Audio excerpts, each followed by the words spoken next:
जय हिंद। समाजवादी साथियों, मिल्कीपुर विधानसभा उपचुनाव में सपा और भाजपा के प्रत्याशी के नाम का ऐलान। जी हाँ, आज हम बात करेंगे मिल्कीपुर की जो विधानसभा सीट है, जो अयोध्या की लोकसभा सीट के अंतर्गत आती है। और मिल्कीपुर की जो विधानसभा सीट है, यहाँ पर विधानसभा का उपचुनाव होने जा रहा है, जिसकी तैयारियों में सपा, बसपा और भाजपा लगातार तैयारियों में जुटी हुई है। जैसा कि आप लोगों को पता है, लोकसभा का जो चुनाव है वो चुनाव संपन्न हो चुका है। जहाँ पर लोकसभा का चुनाव संपन्न हुआ है, वहीं पर समाजवादी पार्टी देश की तीसरी सबसे बड़ी पार्टी बनकर उभर चुकी है। और सपा मुखिया अखिलेश यादव जी के नेतृत्व पर जो लगातार भारतीय जनता पार्टी के नेता और उसके जो कार्यकर्ता लगातार अखिलेश यादव जी के नेतृत्व पर जो सवाल उठा रहे थे, उन सवालों पर भी अखिलेश यादव जी ने इस बार की लोकसभा के चुनाव के जो परिणाम आए हैं उनसे अपना जवाब दे दिया है। अखिलेश यादव जी अब जहां पर उत्तर प्रदेश की राजनीति के साथ साथ देश की राजनीति में एक महत्वपूर्ण स्थान प्राप्त कर चुके हैं, और स्थान प्राप्त करने के साथ साथ भारतीय जनता पार्टी का जो विजय रथ तेजी के साथ पूर्ण बहुमत की ओर बढ़ रहा था, उसे अखिलेश यादव जी ने उत्तर प्रदेश से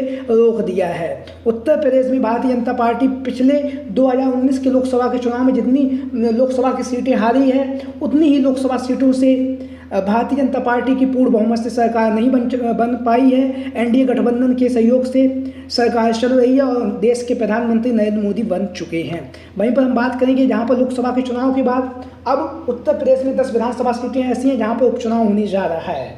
इन 10 विधानसभा सीटों में से 9 विधानसभा सीटें ऐसी हैं जहां पर जो विधायक थे वो सांसद निर्वाचित हो चुके हैं। इन्हीं विधायकों के सांसद निर्वाचित होने के बाद जो मिल्कीपुर की विधानसभा सीट, इन्हीं 10 विधानसभा सीटों में से एक है जहां पर विधानसभा का उपचुनाव होने जा रहा है। तो जिसको लेकर लगातार अखिलेश यादव जी मिल्कीपुर की जो विधानसभा सीट है, यहाँ से समाजवादी पार्टी के 2022 में और 2022 में जो विधायक निर्वाचित हुए थे अवधेश प्रसाद पासी जी, यहाँ से अयोध्या की जो लोकसभा सीट है वहाँ से उन्होंने चुनावी मैदान में उतरे, और चुनावी मैदान में उतरने के साथ ही साथ उन्होंने अयोध्या की लोकसभा सीट से सांसद बनकर एक नया इतिहास कीर्तिमान स्थापित किया, जहाँ पर भारतीय जनता पार्टी राम मंदिर जैसे भव्य निर्माण के साथ जहाँ पर उसका जो सपना था अब की बार 400 पार, वो कहीं ना कहीं अवधेश प्रसाद पासी के द्वारा अयोध्या की लोकसभा सीट पर ही भारतीय जनता पार्टी को करारा जवाब दिया गया है। अयोध्या एक ऐसा केंद्र जो भारतीय जनता पार्टी जिस पर बहुत ज़्यादा फख्र भी कर रही थी, और उसे उम्मीद थी कि अयोध्या की जो लोकसभा सीट है वहाँ से भारतीय जनता पार्टी के जो प्रत्याशी थे लल्लू सिंह चुनावी मैदान में जरूर जीतेंगे, लेकिन ऐसा नहीं हुआ।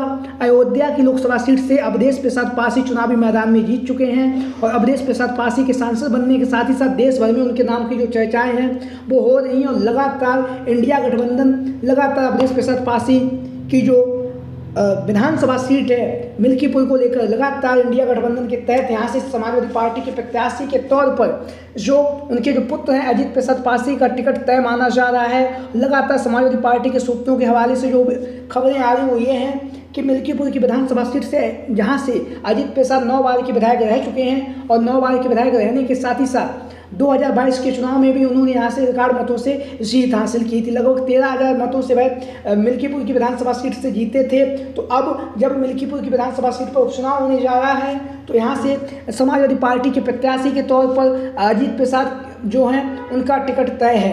लगातार अजीत प्रसाद जनसंपर्क कर रहे हैं, लोगों के बीच में जा रहे हैं, लगातार जनता के बीच में भी पहुँच रहे हैं। लगातार मजबूती के साथ जो उनके पिताजी की जो परंपरागत सीट रही है मिल्कीपुर की विधानसभा सीट, उसको लेकर लगातार संघर्षशील हैं, लगातार जनता से जुड़ रहे हैं। लगातार जनता से जुड़ने के साथ ही साथ लगातार जो तूफानी प्रचार है वो अजीत प्रसाद का जारी है।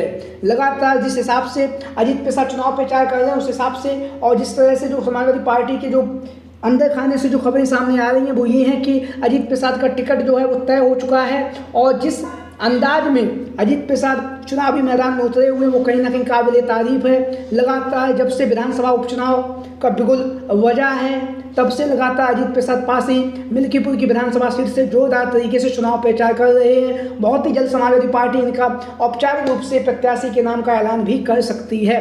वहीं पर हम बात करेंगे दूसरी तरफ अयोध्या की जो लोकसभा सीट हारने के बाद उत्तर प्रदेश में जो भारतीय जनता पार्टी की जो किरकिरी हुई है, उत्तर प्रदेश ही नहीं पूरे भारत देश में, क्योंकि जिस भव्य राम मंदिर जो भारतीय जनता पार्टी ने बनवाया और बनवाने के साथ ही साथ जिसका श्रेय जो है लगातार भारतीय जनता पार्टी लेने का प्रयास करती रही है पूरे लोकसभा के चुनाव में, और लोकसभा के चुनाव के बाद जिस तरह से जो परिणाम आए उसने कहीं ना कहीं उत्तर प्रदेश में भारतीय जनता पार्टी की जो सरकार है, जिसके मुखिया योगी आदित्यनाथ जी हैं, उनके ऊपर भी सवालिया निशान पैदा कर दिए हैं। हालांकि अब जब अयोध्या में जो करारी हार हुई है उसका बदला लेने के लिए मिल्कीपुर की जो विधानसभा सीट है जहां पर उपचुनाव होने जा रहा है, यहाँ पर भारतीय जनता पार्टी हर संभव प्रयास कर रही है कि मिल्कीपुर की विधानसभा सीट जीतकर जो अयोध्या की लोकसभा सीट हारने के बाद जो किरकिरी हुई है, जो उसको एक बार पुनः स्थापित किया जाए और कहीं ना कहीं जो अपनी हार का बदला है उस हार के बदले को समाजवादी पार्टी की जो मिल्कीपुर की जो विधानसभा सीट है वहां से जीत कर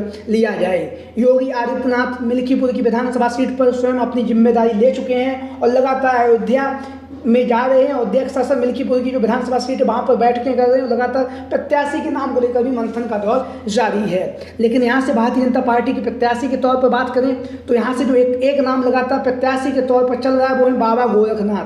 बाबा गोरखनाथ मिल्कीपुर की विधानसभा सीट जो सुरक्षित विधानसभा सीट है, यहाँ से लगातार भारतीय जनता पार्टी के प्रत्याशी रह चुके हैं। 2017 के चुनाव में जो बाबा गोरखनाथ हैं वो यहाँ से विधायक भी चुने गए और विधायक चुनने के साथ साथ 2017 के चुनाव की हम बात करें तो यहाँ से बाबा गोरखनाथ को 86,960 वोट मिले थे। टोटल वोट का 43.51% इन्हें मिला था। वहीं पर अवधेश प्रसाद पासी यहाँ से चुनावी मैदान में हार गए थे। 2017 के चुनाव में 58,684 वोट उन्हें यहाँ से हासिल हुए थे और 29.36% ही अवधेश प्रसाद पासी को वोट मिले। उसके बाद जब 2022 का जब विधानसभा का चुनाव आया तो वहाँ पर अवधेश प्रसाद पासी ने तख्ता पलट दिया और तख्ता पलटने के साथ साथ उन्होंने जो बाबा गोरखनाथ थे भारतीय जनता पार्टी के जो प्रत्याशी थे उन्हें चुनावी मैदान में हरा दिया।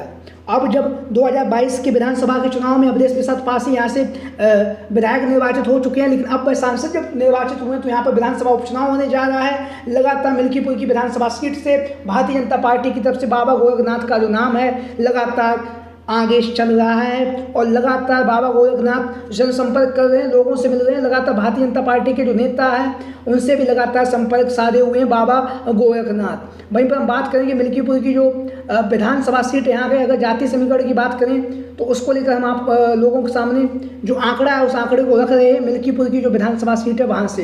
तो मिल्कीपुर की जो विधानसभा सीट है यहाँ से कुल मतदाता 3,40,000 हैं, पुरुष मतदाता 1,82,430 हैं, महिला मतदाता 1,58,381 हैं। अगर हम जाति समीकरण के हिसाब से बात करें तो ब्राह्मण यहाँ से 60,000 हैं, यादव 55,000 हैं, पासी 55,000 हैं, मुस्लिम 50,000 हैं, ठाकुर 25,000, दलित समाज के जो वोटर्स हैं 25,000 हैं, कोरी समाज के वोटर 20,000 हैं, चौरसिया समाज के वोटर 18,000 हैं, वैश्य समाज से 12,000, पाल समाज से 7,000 है, मौर्य समाज से 5,000 है और अन्य जो जातियाँ बची हुई हैं वहाँ पर 28,000 वोटर हैं। तो कहीं ना कहीं मिल्कीपुर की जो विधानसभा सीट है यहाँ से ब्राह्मण बाहुल्य सीट भी हम इसे कह सकते हैं, लेकिन ये सीट जो है सुरक्षित है। यहाँ से एससी कैटेगरी के ही प्रत्याशी चुनावी मैदान में उतर सकते हैं। तो यहाँ से समाजवादी पार्टी की तरफ से अजीत प्रसाद पासी का नाम लगातार चर्चाओं में बना हुआ है। वहीं पर भारतीय जनता पार्टी की तरफ से जो बाबा गोरखनाथ का टिकट मिलने के पूरे chance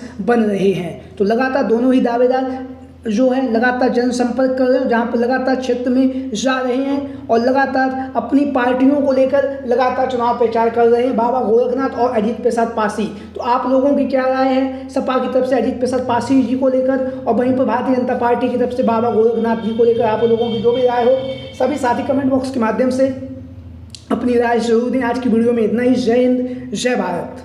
thank you for watching this video.